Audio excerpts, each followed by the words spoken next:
escola do mundo, onde eu posso ensinar e aprender. A palavra da sabedoria é a nossa EBD. Deus é o nosso diretor, o Espírito Santo nosso professor. A Bíblia é a cartilha que ensina o caminho. O livro de Malaquias, que é o nosso último livro do Antigo Testamento.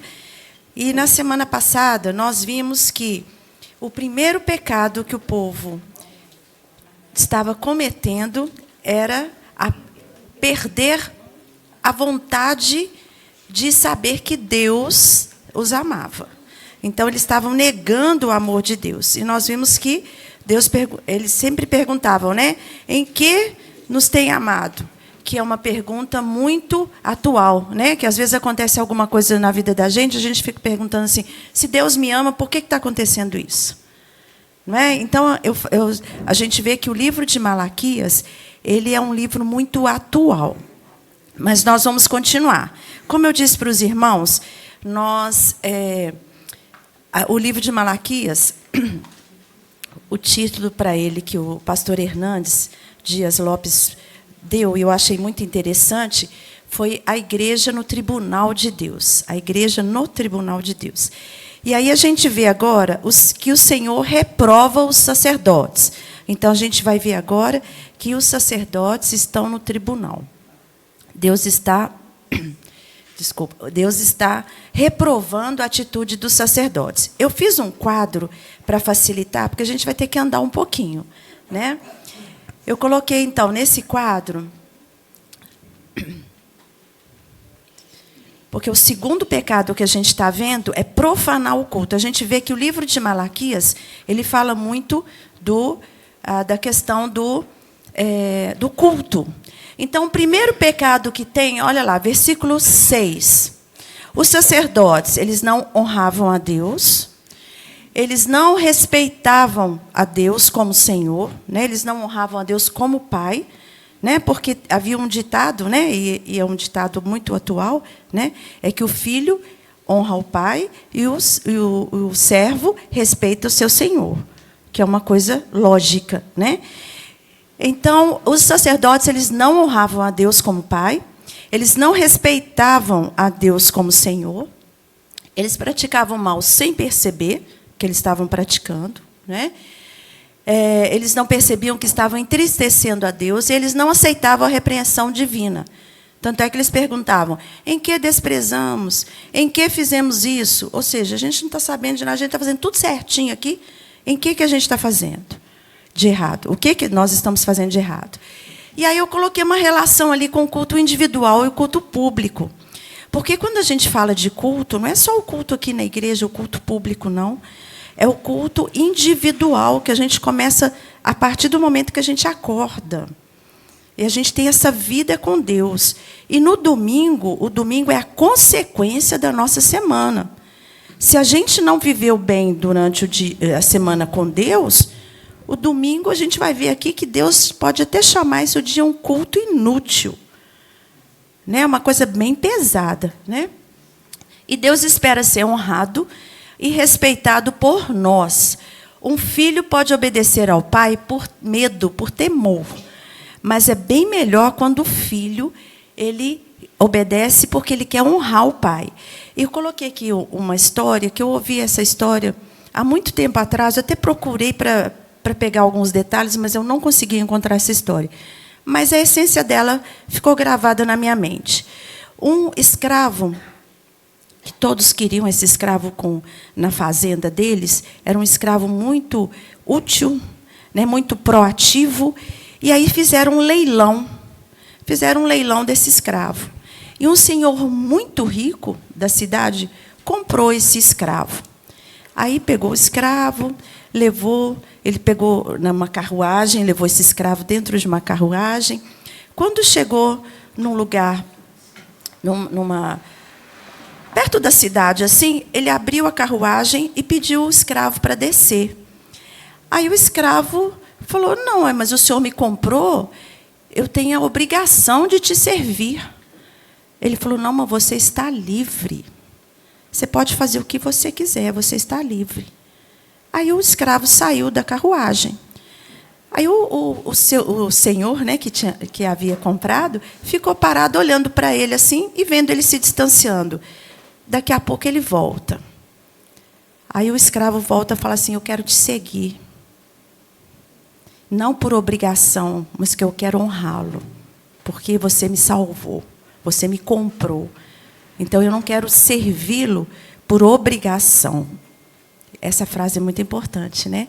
Não quero servi-lo por obrigação, mas por amor, para honrar. Então é isso que Deus quer.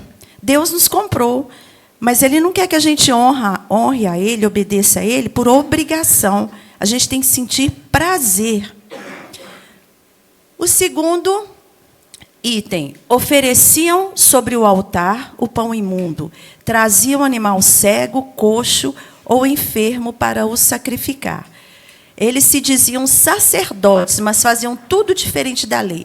Nós lemos esse versículo semana passada, falando como que Deus queria que fosse o sacrifício dele na mesa. Tanto é que eles falam assim: vocês estão tornando a minha mesa desprezível, porque vocês não estão ligando para nada. Vocês fazem o sacrifício, tudo bem, vocês estão fazendo, mas vocês não estão honrando, me obedecendo como está escrito na palavra de Deus. Deus queria que eles sacrificassem um animal puro, um animal sem mácula, porque aquilo ali estava representando Jesus, o Cordeiro de Deus. Mas eles estavam pegando o quê? As sobras. Olha lá, eles estavam entregando para Deus, era o doente, o animal doente, era o pão imundo, era o animal cego, o animal coxo, era o resto. Era o resto. E Deus quer de nós o quê? As primícias. Deus não quer o resto, Deus quer as primícias. A gente pode pensar sobre isso no nosso dia a dia. Deus, quando a gente acorda, Deus está nos dando o dia. Primeiro, sim, o sol faz aquele espetáculo de manhã. Mas poucas vezes a gente acorda para ver o espetáculo. A gente acorda depois que ele já está lá no alto. Mas Deus está dando aquilo para a gente. É um dia que Deus está dando para a gente. E aí o que a gente faz? A gente já levanta, atrasado, correndo, fazendo as coisas. Aí, quando sobra um tempinho, aí a gente, eu tenho que falar com Deus agora. Não é? Não acontece isso? Exatamente. Então, ao invés da gente agradecer, a gente já acorda reclamando. Eu estou falando porque acontece, acho que é só comigo, né? Com vocês isso não acontece, não, né? De jeito nenhum, né? Às vezes a gente assim, acorda. Eu já ponho para acordar cedinho, porque a primeira coisa, o primeiro bom dia que você tem que dar é para quem? Para Deus. Nem que se fala assim: Senhor, bom dia, muito obrigada por esse dia, me dê forças. Mas a primeira pessoa que você tem que conversar é com Deus. Ele quer as primícias, ele não quer a sobra, não. Porque se você não busca a Deus no início do seu dia, dificilmente você vai encontrar um horário para falar com ele durante o dia. Por quê? Porque o diabo não quer isso, não. Ele coloca 1000 coisas na frente da gente. Você tem que fazer isso, você tem que fazer aquilo, você tem que fazer aquilo outro. E aí você vai fazendo. Quando chegar à noite, você está morto, cansado. Vai orar. Começa a orar e dorme, acorda no outro dia. Tudo bem que você vai estar dormindo nos braços do Pai. Mas a gente tem que buscar a Deus. Então, Ele quer as primícias. E olha só. Deus, ele não aceita nada menos que o melhor. Aí você fala assim: mas eu sou pecador, eu sou fraco, eu não sou ninguém. Como é que Deus quer o melhor de mim? Como? E olha o que Deus falou para Moisés. Vocês lembram quando Deus falou com Moisés? Desculpa, Moisés não, Abraão. Abraão, eu sou o Deus Todo-Poderoso. Anda na minha presença e ser perfeito. Quem que é perfeito? Deus. Nós somos perfeitos? Não. Mas ele falou assim, anda na minha presença e ser perfeito. Ou seja, não é que a gente vai ser totalmente perfeito, não. Isso é só quando a gente estiver lá em cima. Aqui na terra, para a gente ser perfeito, a gente tem que andar na presença do Senhor para buscá-lo cada vez mais. Outra coisa que os sacerdotes faziam, eles honravam o governador do que a Deus, né? Para ser agradável ao governador, para receber favor. E não honravam a Deus. E aí, o que eu coloquei lá? Ó, Deus não faz barganha. Se um governador não se agradaria de um presente ruim, Deus vai se agradar? Deus vai se agradar? Então, olha só, Deus não faz barganha.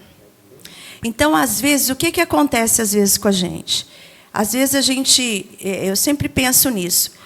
Quantas vezes, tudo bem que às vezes a gente tem algumas dificuldades de chegar no horário e tudo mais, mas tem pessoas que não chegam porque não querem mesmo. Não, vou para a igreja, vou a hora que eu quiser. Mas no trabalho vai a hora que quiser?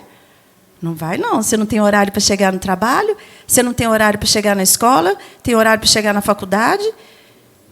Não é? Então, isso é honrar mais os outros do que a Deus. Não estou falando que, às vezes, acontece imprevisto que a gente não consegue chegar na hora. Não estou falando disso. Né? Eu estou falando assim, de pessoas que fazem isso. E isso vira um hábito. Tudo que vai fazer para Deus é na hora que der tempo. Se der tempo, eu faço. Mas será que Deus vai agradar disso? Porque você pegaria... Governador, naquela época, era um termo dos persas, né? Porque, naquela época, os persas é que estavam dominando. Né? E ele ia pegar uma coisa ruim, um presente ruim, e entregar para o governador? Você já viu uma coisa dessa? Quem vai visitar uma pessoa importante, né? Um governador, um político, alguém... né, importante, vai levar um presente, você vai levar um presente ruim? Lógico que não. Né? Então, eles se preocupavam mais não, a gente tem que levar um presente bom. Por quê? Porque aí vai se agradar e vai me fazer um favor. Então, às vezes, a gente faz isso. Quantas vezes a gente vê em púlpitos isso aí? Ó, traga a sua oferta, que você vai receber uma bênção do Senhor. Não é isso que acontece? É uma barganha. Deus não faz barganha. Né? Deus não faz barganha. Outra coisa que eles faziam, achavam que Deus iria aceitar a oferta das suas mãos. Eles estavam entregando, não estavam? Os sacerdotes estavam lá, né? Dentro do tabernáculo, lá, estavam entregando, fazendo tudo direitinho. Os sacrifícios, tudo direitinho, não, nem em termos, né? Mas estavam fazendo o sacrifício dos animais. Coxo, cego, etc., mas estava fazendo o sacrifício. Eles estavam ensinando, eles estavam entregando a oferta. Mas não era dessa forma, não. Porque a gente sabe, olha lá, o perigo de fazer... Deus aceita primeiro a pessoa e depois a oferta. E a gente vê isso aqui, claramente. Que ele fala, em um versículo aqui, ele fala que Deus olha primeiro, aceita primeiro a pessoa e depois a oferta. O pastor, né, Valquimar, ele sempre frisa isso aqui, né? O exemplo de Caim. Deus não condenou Caim por causa da oferta, não. Deus já não aceitou Caim. Então, a oferta é consequência do nosso ser, porque a primeira entrega que você tem que fazer é sua vida. Se sua vida não está nas mãos de Deus, Deus não vai aceitar a oferta das suas mãos. Porque está incoerente. Né? E a motivação errada no culto. Isso é uma motivação errada. E, às vezes, quando eu falo sobre a questão de adoração, de louvor, eu sempre falo assim, olha, o culto não é um lugar que a gente faz, que tem que mostrar para as pessoas a nossa performance. Isso aí é uma motivação errada. A gente está fazendo para Deus. Não é porque fulano vai chegar e vai ver eu tocando, regindo, cantando, fazendo alguma coisa, não. A minha motivação é servir ao Senhor. É servir ao Senhor. Não é? Se a gente vem com a motivação de servir pessoas, eu vou porque é o pastor tal.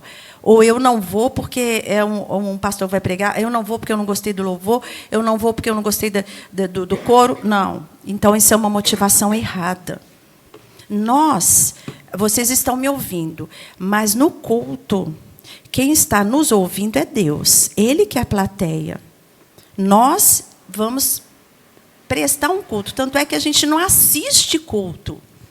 A gente não assiste culto. A gente presta um culto. Quem assiste o culto é Deus. Ele é que está vendo o que a gente está fazendo. Então, mesmo a gente assentado, nós assentados aqui, e o pastor aqui, Deus é que está assistindo. Porque o pastor está fazendo, né, está pregando aqui, nós estamos aqui, mas o nosso coração tem que estar aberto para o Senhor. Né? Quantos almoços são planejados durante o culto? Vocês já pensaram? Quantas reuniões de segunda-feira são planejadas no culto? Ué, mas como? Ué, pensamento. Você está aqui, mas o pensamento está lá. Ó, eu vou fazer... Nossa, eu tenho que chegar em casa. Teve um dia que eu tinha que resolver um negócio que estava acontecendo um pouquinho diferente do que eu estava planejando. E eu falei, meu Deus, me perdoa, eu tenho que estar aqui. Meu pensamento tem que estar aqui. Eu estou servindo o Senhor aqui. Eu não posso estar pensando em outra coisa. Não é fácil, gente. Eu estou falando para vocês porque não é fácil. Então, a gente tem que pedir a Deus. Olha lá, a gente tem que andar com Deus para a gente ser perfeito. Não é fácil. Oferecia um culto inútil aos olhos de Deus. Olha o que Deus falou com eles. Acendeis debalde fogo no meu altar. Não tem prazer em vós. Gente, ouvir isso de Deus é muito forte. Eu não tenho prazer em vocês. É muito forte isso. O perigo de fazer... Aí, trazendo para a gente, né? O perigo de fazer a obra de Deus sem andar com Deus. Deus não quer trabalho sem vida. Não é que você não vá... Deus não quer ativismo. Deus não quer ativismo. Ele quer adoração. Mas Ele não quer também um trabalho sem vida. É claro que a gente tem que fazer a obra. Ele não é que Ele precisa da gente, não. Tá? Deus não precisa da gente. Deus não precisa do nosso culto. Deus é suficiente em si mesmo. Mas o privilégio é nosso. O privilégio é nosso. Então, quando a gente fala que Deus é um Deus relacional, até o pastor, semana passada, ele falou sobre isso. Não é um Deus carente, não. Ele não está precisando da gente, não. Quando a gente fala que Deus é um Deus relacional, é porque nós é que precisamos de ter um relacionamento com Deus. Ele não precisa da gente, não. Porque Deus, sem a gente, Ele é Deus. Nós, sem Deus, somos nada, zero. Né? E aí, tem essa questão aqui. Ó. Uma coisa é conhecer a respeito de Deus e outra coisa é conhecer a Deus. Então, tem muita gente que, às vezes, fala assim, eu sei muito sobre Deus. Sobre Deus, sabe sobre Deus. Como você pode pegar um autor, né, alguém, e ler sobre a biografia dele. Você sabe sobre ele. Mas você conhece? Não, porque conhecer vai além de saber sobre. E aí vem o exemplo do envolvimento e comprometimento. Envolvimento é totalmente diferente de comprometimento. Nós podemos estar envolvidos, mas podemos não estar comprometidos.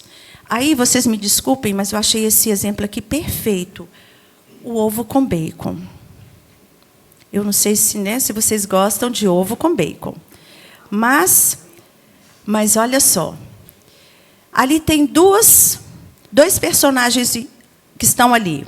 O porco, né, porque o bacon vem do porco, e o ovo que vem da galinha. Só que a galinha, ela bota o ovo feliz e vai embora. O bacon está ali. Ó. O bacon está ali.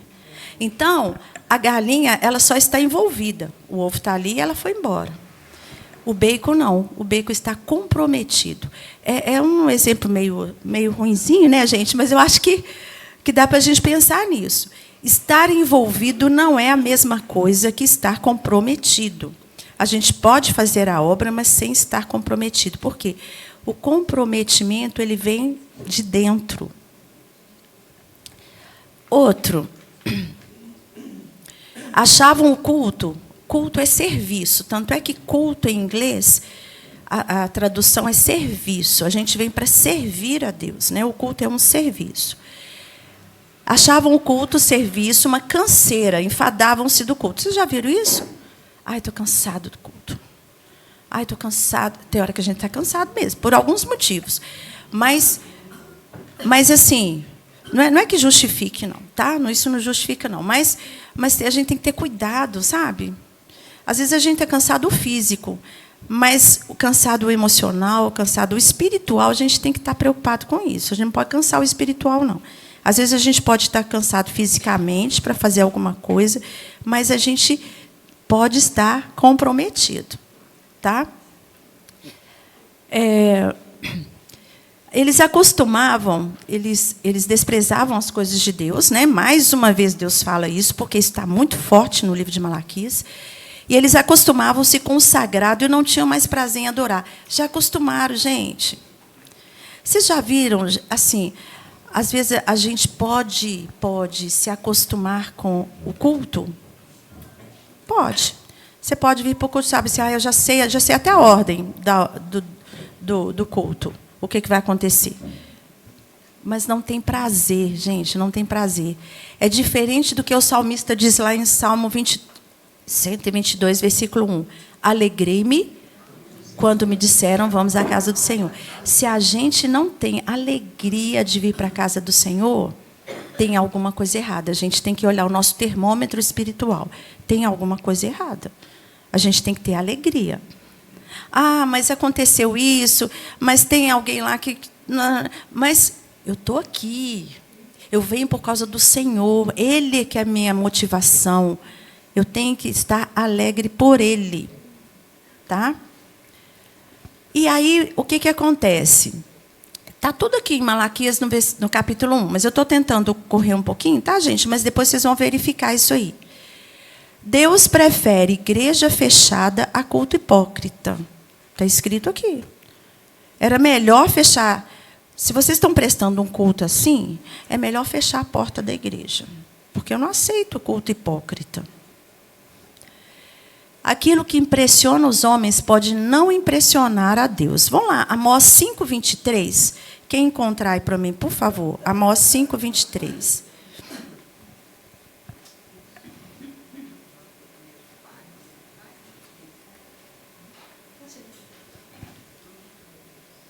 Amós 5:23.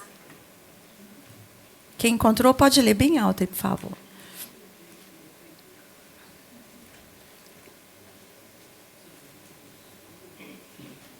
Amós é um dos profetas menores, né, gente?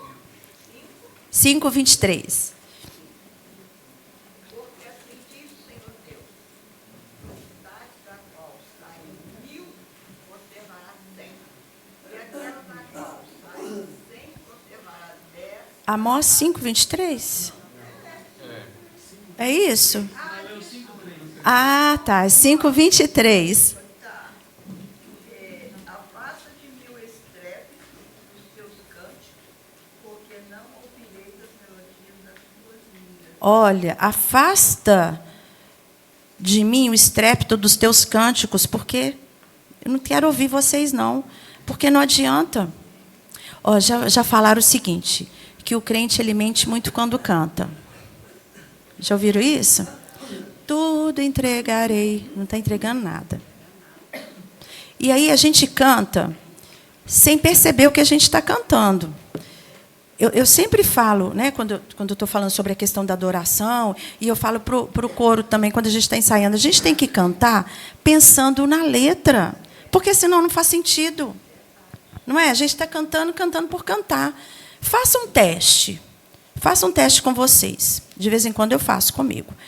Acabo de cantar, depois que acabou de cantar o cântico ou o hino, sobre o que eu cantei? Sobre o que eu cantei? Se você não lembra nem de uma palavra do cântico nem do hino, você só emitiu. Você não cantou daqui de dentro. Então a gente tem que ter cuidado. Está vendo como é que a palavra de Malaquias ela é dura, gente? Por isso que colocou lá sentença. Sentença é uma coisa pesada, dura.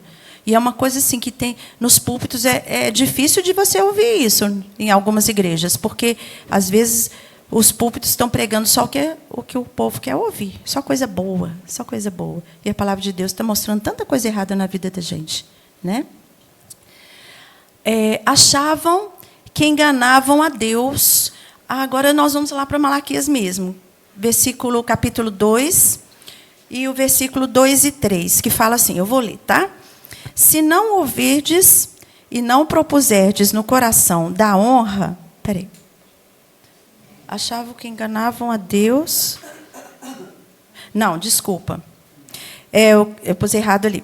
É o capítulo 1, versículo 14. Pois maldito seja o enganador, que tendo um animal sadio no seu rebanho, promete e oferece ao Senhor um defeituoso.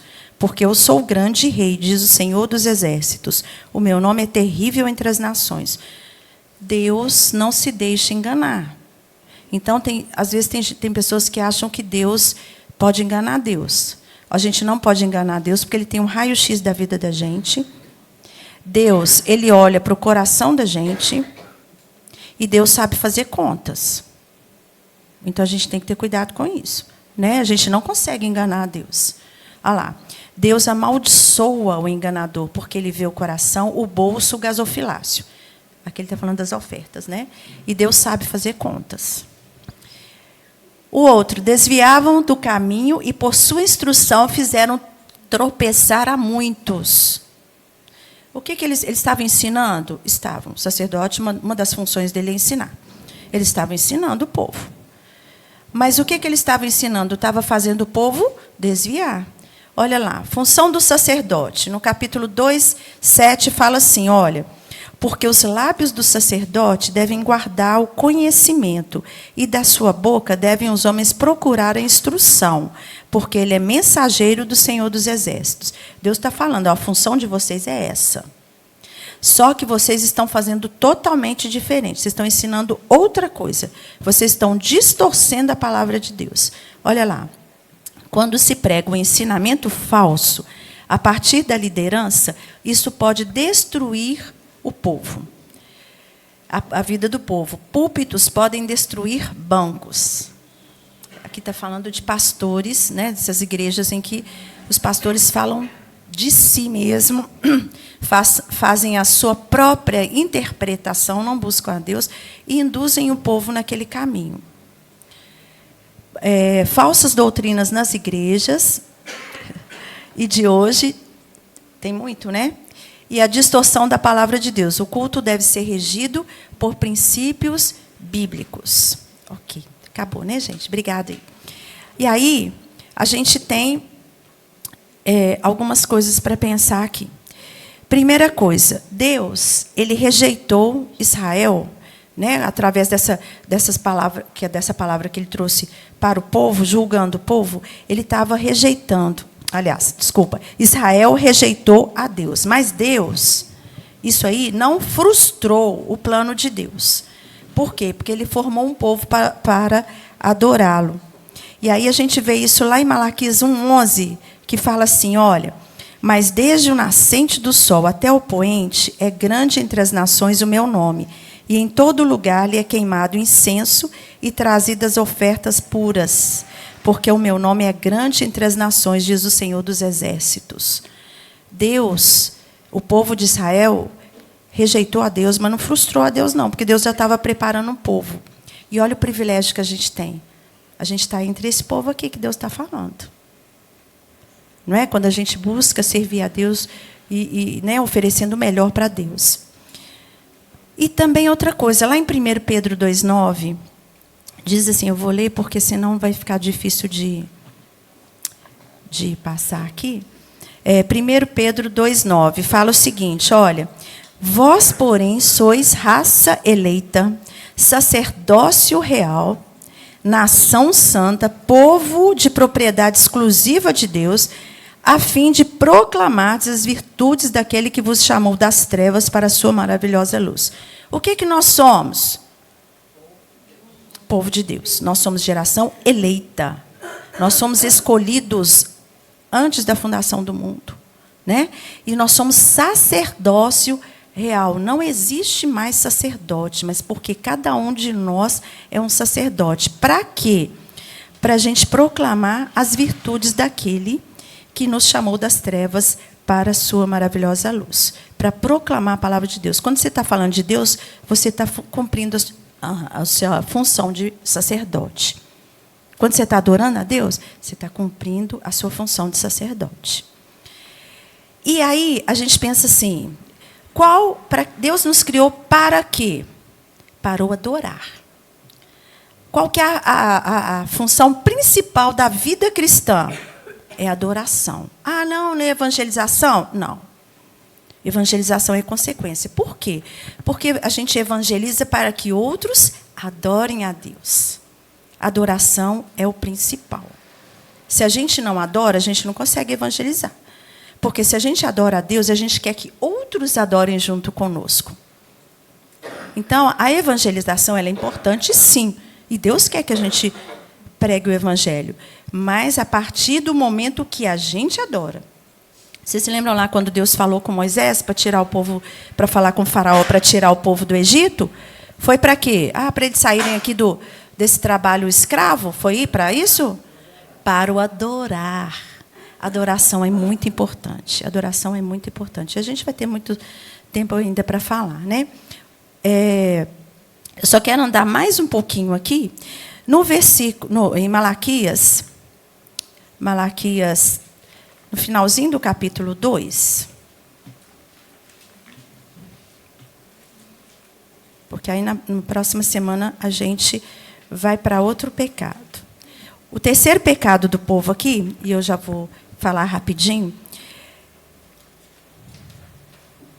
é ser infiel a Deus. Está no capítulo 2, está do versículo 10 ao versículo 16. Eu não vou ler, não, porque não vai dar tempo, né? Mas o que Deus está falando aqui?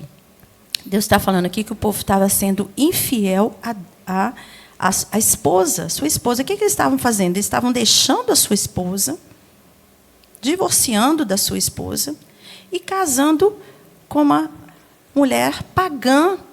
E Deus condenava isso, casamento misto. Deus condenava isso, sabe por quê? Porque o que acontece? O crente com a pessoa que não tem Deus. Qual é a tendência? A gente sabe que nem sempre é assim. Quando Deus escolhe, Ele pode salvar, né? Mas o que estava acontecendo com aquele povo? Toda vez que eles casavam com mulheres pagãs, sofria só a família dele? Não, o povo todo sofria. Desviavam, porque eles iam para outras doutrinas. Né? O próprio Sansão, vocês lembram do Sansão? Sansão foi separado. Aí ele gostou da mulher lá da outra nação, do outro povo lá. Não significa, gente, que nós somos melhores do que os outros povos. Não é isso, não. Deus não está falando, a questão aqui não é de etnia, não. A questão aqui é espiritual. Espiritual, tá? Não é de etnia. Ninguém é melhor do que o outro. Tá? Nós não somos melhores do que os muçulmanos. Não é isso. Tá? Aliás, tem algumas atitudes dos muçulmanos que eu admiro muito, que a gente não faz. Né? Mas não é que a gente é melhor do que o outro, não. Mas é uma questão espiritual. Tá? E é isso que a gente tem que ver aqui. Não, a gente não pode ser infiel a Deus. E aí tem uma coisa muito importante também. Por que Deus estava falando dessa questão do povo pagão? Porque, olha só, ele começa no versículo 10, ele já começa assim, ó, não temos nós todos o mesmo Pai? Não nos criou o mesmo Deus? Então, nós temos o mesmo Pai, o mesmo Deus. Significa o quê? Que nós somos família. Nós somos família e temos que honrar uns aos outros. Qual que é a diferença do povo pagão? Aqui embaixo a gente tem um centro espírita, certo? Durante a semana a gente vê um tanto de carro aqui, o povo vindo.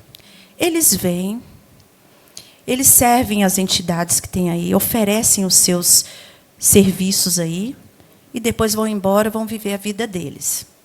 Isso que eles fazem aqui influencia na vida deles? Não. Isso que eles fazem é um ritual. Um ritual.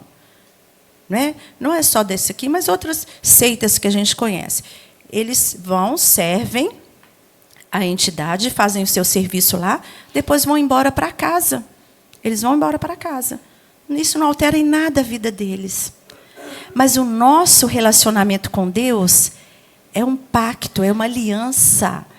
E é essa parte aqui que Deus está tratando, aliança.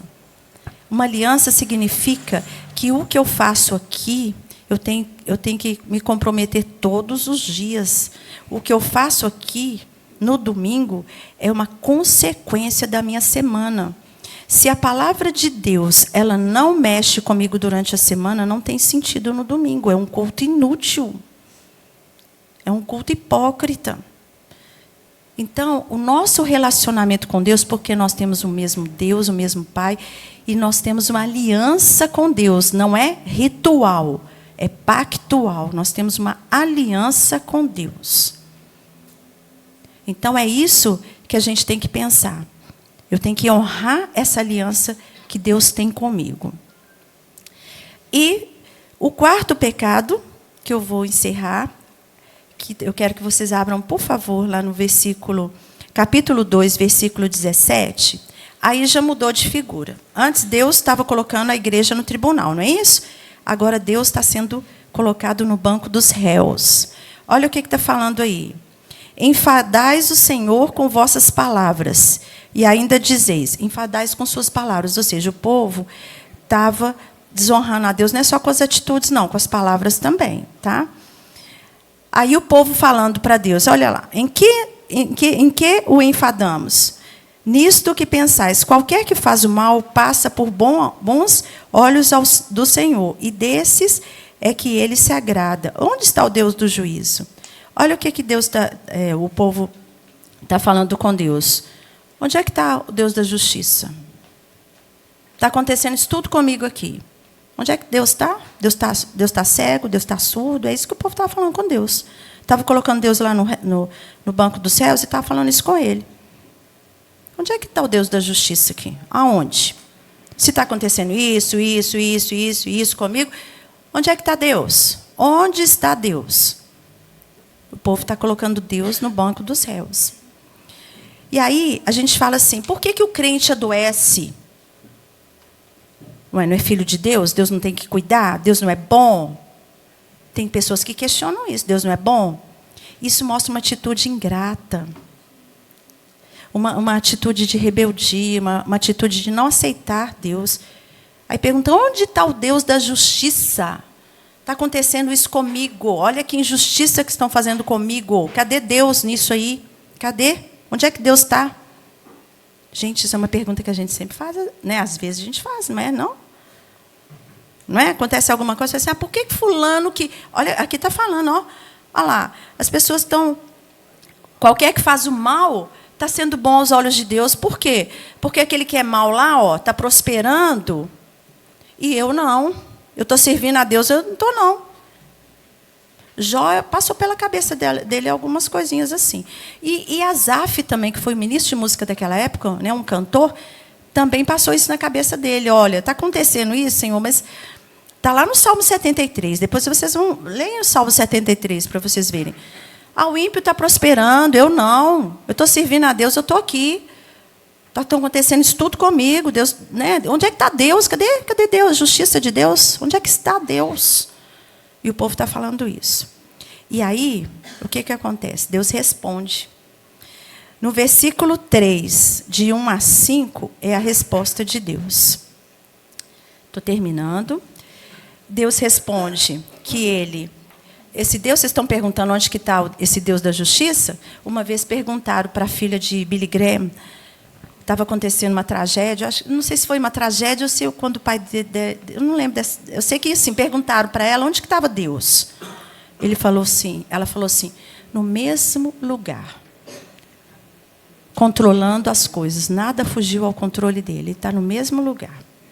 Olha, Deus, ele está com a gente, mas não é só, eu sempre falo isso, olha, Deus está com a gente em todas as circunstâncias. Ele não livrou Daniel da cova dos leões, mas ele livrou Daniel na cova dos leões. Então, Deus está com a gente em todos os momentos, porque nós passamos por isso, tudo isso aí. A gente tem chateações, a gente tem aborrecimentos, a gente tem problema de saúde, problema financeiro, a gente tem vários problemas. A gente tem que passar por isso? Sim, porque Jesus não prometeu o mar de rosa para a gente, não. O que ele falou? No mundo tereis aflições. Mas tem de bom ânimo, não desista, esteja firme, porque eu estou. Se eu venci, você vai vencer, porque você está comigo. Tá? Então, é isso. Na próxima semana, a gente vai ver Deus colocando para o povo, quando o povo pergunta onde que está o Deus da justiça, a gente vai ver Deus mostrando que Ele virá. Essa é a resposta que Deus dá para ele, para o povo, que Ele virá.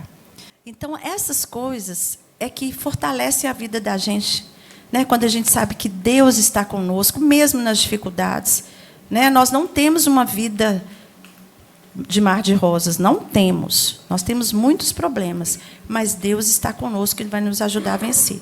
Porque nós cremos no Deus da justiça, a justiça dEle. A gente quer que Deus faça a nossa justiça, não é? Quando a gente coloca lá, por que Deus... Cadê o Deus da justiça? Por que está acontecendo isso? É porque a gente quer que Deus se encaixe no nosso conceito de justiça. Mas nós é que temos que encaixar no conceito de justiça de Deus. Que Deus nos abençoe, tá, nesse momento. Muito obrigada pela atenção. Na semana que vem a gente encerra, tá? Deus é o nosso diretor, o Espírito Santo, nosso professor. A Bíblia é a cartilha que ensina o caminho, a verdade e a vida.